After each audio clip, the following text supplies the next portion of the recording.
Hello. അപ്പോൾ ദേ നമ്മൾ മൂന്നാളും കുളിച്ചൊരുങ്ങി അമ്പലത്തോട്ട് വന്നിട്ടാണ് കേട്ടോ. ഇന്നത്തെ ദിവസത്തിനൊരു പ്രത്യേകത ഉണ്ട്. ഞങ്ങളുടെ കുഞ്ഞിച്ചക്കൻ്റെ പിറന്നാളാണ്. അവൻ മീനമാസത്തിലെ ചോതി നക്ഷത്രമാണ് കേട്ടോ. അങ്ങനെ ദേ നമ്മൾ വന്നിട്ടുള്ളത് നമ്മുടെ മൂന്നുമൂർത്തി ക്ഷേത്രത്തിലേക്കായിരുന്നു. ഇതിന് 2 വയസ്സായെന്ന് ഇപ്പോഴും ഞങ്ങൾക്ക് വിശ്വസിക്കാൻ പറ്റുന്നില്ല കേട്ടോ. അവിടെ ആശുപത്രിയിൽ അഡ്മിറ്റ് ആയത് തൊട്ടുള്ള ഓരോ നിമിഷങ്ങളും ഇപ്പോഴും എനിക്ക് ഓർമ്മയുണ്ട്. എത്ര പെട്ടെന്ന് ദിവസങ്ങൾ കടന്നു പോകുന്നത്. അവൻ്റെ വളർച്ച കണ്ട് ഒരേ സമയം സന്തോഷം സങ്കടം തോന്നുന്നൊരു നിമിഷമാണ് കേട്ടോ അത്. ഇപ്പോൾ ഇതേ ഞങ്ങളുടെ കുഞ്ഞിച്ചക്കന് 2 വയസ്സായി. അങ്ങനെ ദേ നമ്മൾ വഴിപാടുകളൊക്കെ ചെയ്ത് തൊഴുകാൻ പോവാണ് കേട്ടോ. ഒരു ശ്രീകോവിലിൽ തന്നെ ശിവനും വിഷ്ണു ബ്രഹ്മാവും കുടികൊള്ളുന്ന ഒരു ക്ഷേത്രമാണ് കേട്ടോ ഇത്. ഒരുപാട് വർഷം പഴക്കമുണ്ട്.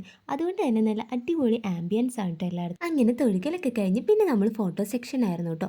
ഫിദുവിൻ്റെ കഴിഞ്ഞ പിറന്നാളിൽ നമ്മൾ മൂന്നുമൂർത്തിക്കാണ് കേട്ടോ വന്നിട്ടുണ്ടായിരുന്നത്. പിന്നെ നമ്മുടെ ചേച്ചിപ്പണീൻ്റെ കല്യാണം ഇവിടെ വെച്ചിട്ടായിരുന്നു കേട്ടോ. ശിവരാത്രിയുടെ അന്നൊക്കെ ഒരുപാട് പരിപാടികൾ ഉണ്ടാവാറുണ്ട് കേട്ടോ. പിന്നെ ദേ നമ്മുടെ സേവ് ദ ഡേറ്റിന് നല്ല സ്പോട്ട് അന്വേഷിക്കുന്നവർക്ക് എത്തിപ്പെടാൻ പറ്റിയൊരു പ്ലേസ് ആണ് കേട്ടോ നമ്മുടെ മൂന്നുമൂർത്തി.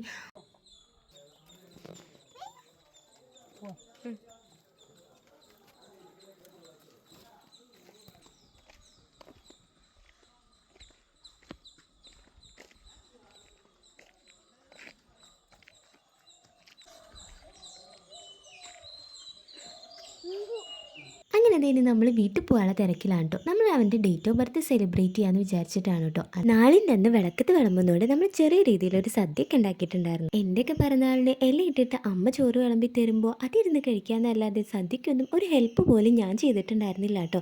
പക്ഷേ ഇന്ന് ആ സ്ഥാനത്ത് ഞാനും അമ്മയും കൂടിയാണ് കേട്ടോ എല്ലാം ഉണ്ടാക്കിയിട്ടുണ്ടായിരുന്നത്. എന്നിട്ടിത് അവർ വിളമ്പി കൊടുക്കുമ്പോൾ അമ്മയുടെ ആ ഫീലിങ്സ് അത് നന്നായിട്ട് അനുഭവിച്ചറിയുന്നുണ്ടായിരുന്നു കേട്ടോ ഞാൻ. അങ്ങനെ ദേ നമ്മൾ ഫുഡൊക്കെ വിളമ്പി അവൻ ഏത് ആദ്യം കഴിക്കണം എന്നുള്ള കൺഫ്യൂഷനിലായിരുന്നു കേട്ടോ. പക്ഷെ അതൊക്കെ അകത്താക്കപ്പെട്ട പാടി എനിക്കേ അറിയുള്ളൂ. നമ്മൾ വീട്ടുകാരൊക്കെ തന്നെ ഉണ്ടായിരുന്നുള്ളൂ കേട്ടോ. അങ്ങനെ ദേ നമ്മൾ സദ്യ കഴിക്കലൊക്കെ കഴിഞ്ഞ് പിന്നെ ദേ അവൻ്റെ കലാപരിപാടിയായിരുന്നു.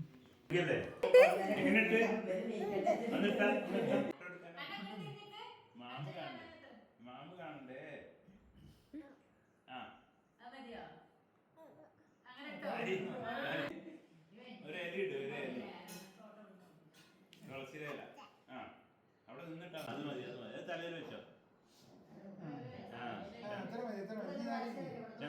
അങ്ങനെ ദേ അവൻ്റെ അലങ്കോലപ്പണിയൊക്കെ കഴിഞ്ഞ് പിന്നെ അവൻ തന്നെയാണ് കേട്ടോ ചൂലൊക്കെ കൊടുന്ന് വൃത്തിയാക്കാൻ നോക്കിയിട്ടുണ്ടായിരുന്നത്. അതൊക്കെ കഴിഞ്ഞ് ഒരു ഉറക്കൊക്കെ കഴിഞ്ഞ് വൈകുന്നേരം ആയപ്പോഴേക്കും അവൻ്റെ മേമ അവനൊരു ഗിഫ്റ്റ് കൊടുത്തിട്ടുണ്ടായിരുന്നു കേട്ടോ.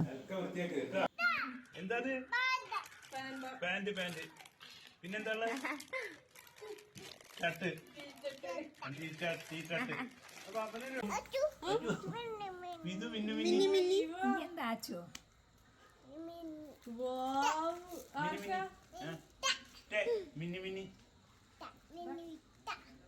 അങ്ങനെ ആശാൻ ഡ്രസ്സ് കിട്ടിയ പൊലിവിലാണ് കേട്ടോ. അത് പിന്നെ കുട്ടികൾ അങ്ങനെ തന്നെയാണല്ലോ.